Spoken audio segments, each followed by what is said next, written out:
Hello guys, this is Moses again from the Moses Services and from the Business English Chamber. Today I came with a topic which is error correction or mistakes correction, commonly used as red pen. I would like to tell a story about my teaching process and how people actually face the correction of errors. I was watching a video on Professor A.G. Og on error correction, and he was telling the story of a certain learner. He went in a certain village for a visit, but they called him for some minute to teach those villages, to teach them how to speak English, just to put that lust or that envy in them of learning. And what happened is he found another teacher in that village already teaching English. And what got him pointed out or astonished is the fact that the teacher was correcting mistakes. How was he correcting mistakes? He pointed at a learner and he said, "What is your name?" The learner was almost 7 years old, or 7 or 8 years old. And he said, "My name is Chan." That was the name of the learner. "My name is Chan." "Oh, really?" Then the teacher said, "No, my name is Chan. Be fast." The learner said again, "My name is Chan." "No, we don't say my name is Chan. My name is Chan. My name is Chan. You see, be fast." He was repeating again the same mistake, and the learner standing out of all the class, and all the people were looking at him, and he felt embarrassed. And I'm sure the learner will never learn English again, simply because he has been traumatized psychologically. Reason why I took this story in order to point something out on how to learn another language, a second language. Are you a bilingual speaker, or you want to learn a new language? I usually ask myself, why do people finish secondary school but never speak English? What is the problem? And the problem is the way we have been corrected. Whenever somebody wants to speak and you stop him to correct, the person feels embarrassed and they will never speak good English. Don't worry about mistakes. That is the advice I can give you, the piece of advice I can give you. Don't worry about mistakes, because even native speakers commit mistakes while speaking. They do mistakes often, regularly. The fact is, we don't pay attention to what they are saying as grammar, but we pay attention to the message.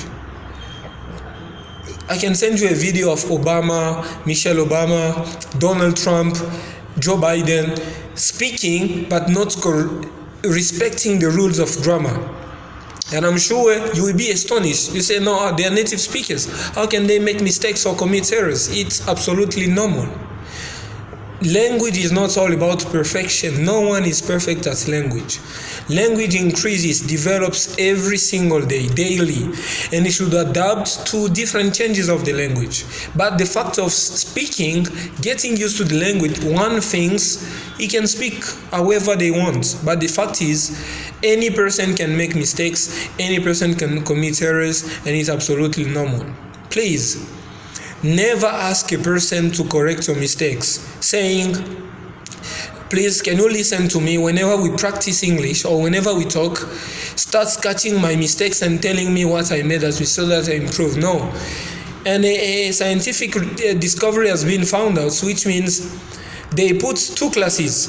One class whereby they were correcting all the mistakes of learners, and another class whereby they were letting learners speak whatever they wanted. It means they can teach a lesson on self-introduction, and they let learners at ease, feel comfortable, no stress, speaking without being corrected.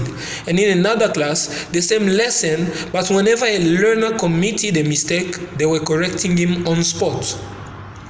After 3 months, 5-6 months, normally they should be speaking, but they were not. Why? Simply because the class, which has been corrected all the time, stopping, interrupting, being embarrassed and being corrected, did not involve.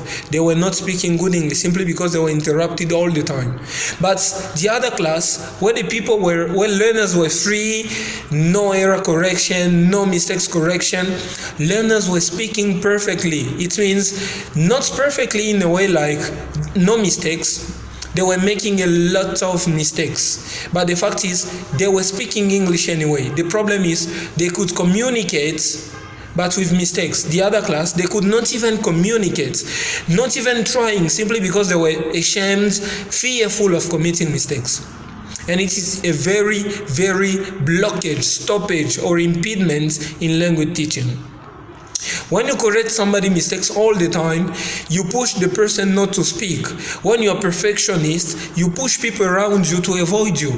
And people will start running away of you. Whenever they see you as the other person, whenever you start speaking to them, they will correct your mistakes all the time. It's embarrassing.